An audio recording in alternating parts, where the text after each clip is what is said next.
Hello student, my name is Vrishali Mamal.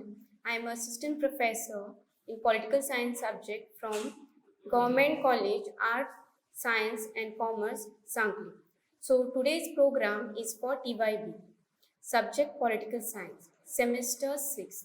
Course code is POC 106.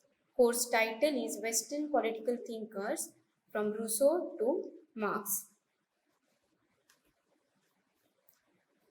Unit number 4.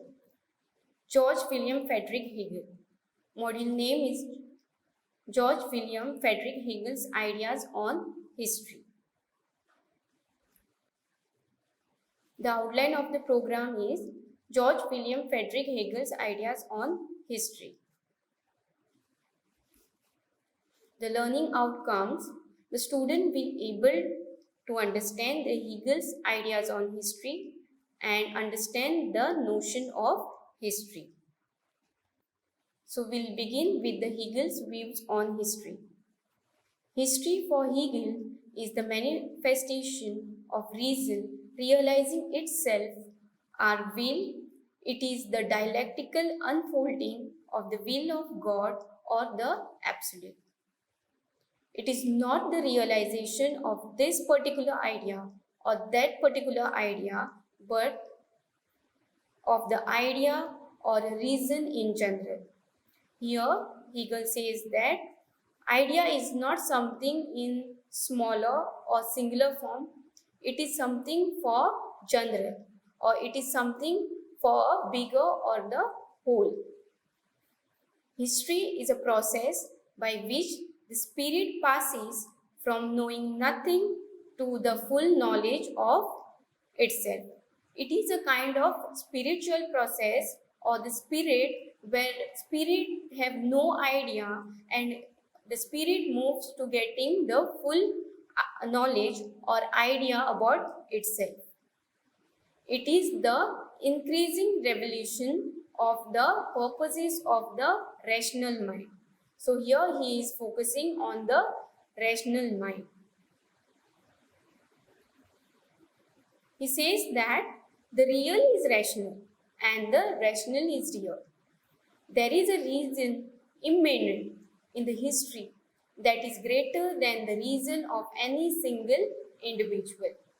And the dialectical process will vindicate that reason over the particular reason of particular individual. The history of the world begins with its general aim, with the realization of the idea of spirit, and the whole process of history is directed to rendering the unconscious impulses of conscious one. So, idea is moving from the unconscious impulse to the conscious one.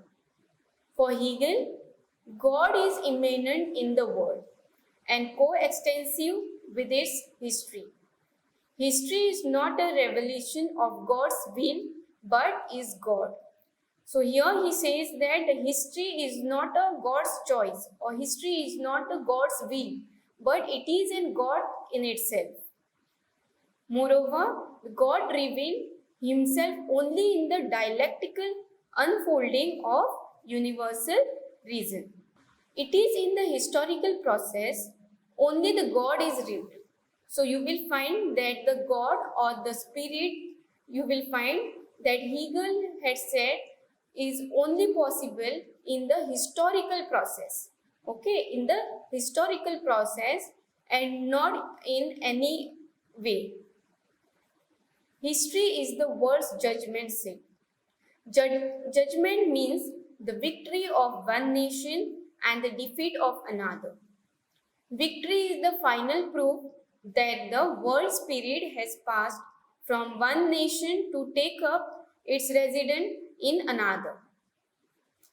To be defeated in such a way that a nation is obliged to take a secondary place among nations is a sure sign that a divine judgment has been passed upon it. Thus, this is how God works in human history.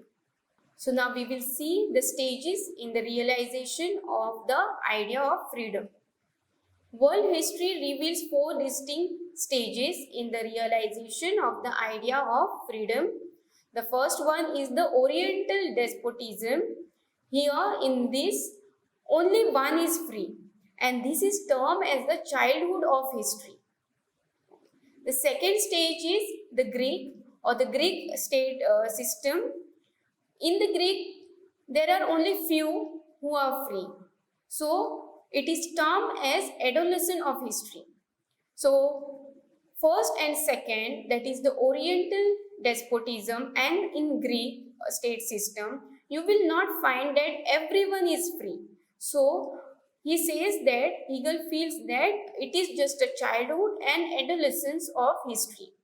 The third one is the Roman. In Roman also you will find that only few are free or some are free. This means that it is also falling under adolescence of history. The fourth or the last one is the German state system. In the German state system, Hegel says that all are free. So everyone is enjoying, everyone is having the concept of freedom.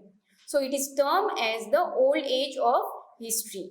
And he is feeling that much proud to say that the German state system is the old age of history. Freedom, therefore, for everyone in the world will come through the world supremacy of German nation.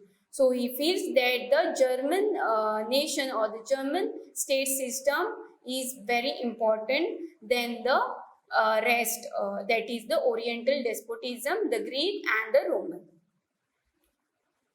In each civilization, spirit or mind objectified itself, expresses itself in the form of social life, morality, science, arts, religion and philosophy. It is through objectifying itself that mind attains a new level of self-understanding. And to attain the new level of understanding, there are components of absolute spirit. They are art, which is also been part of Romanticism, religion, that is the Protestantism, and philosophy. Here Hegel takes his own philosophy.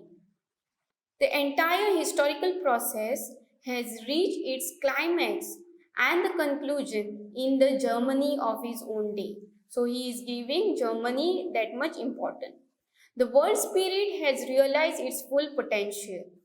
The spirit had achieved all full consciousness in the German. Okay, the Prussian state was the highest possible achievement of mind.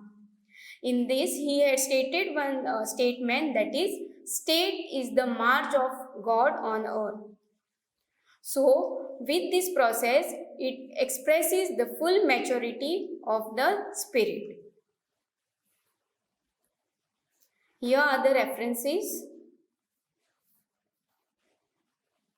Thank you.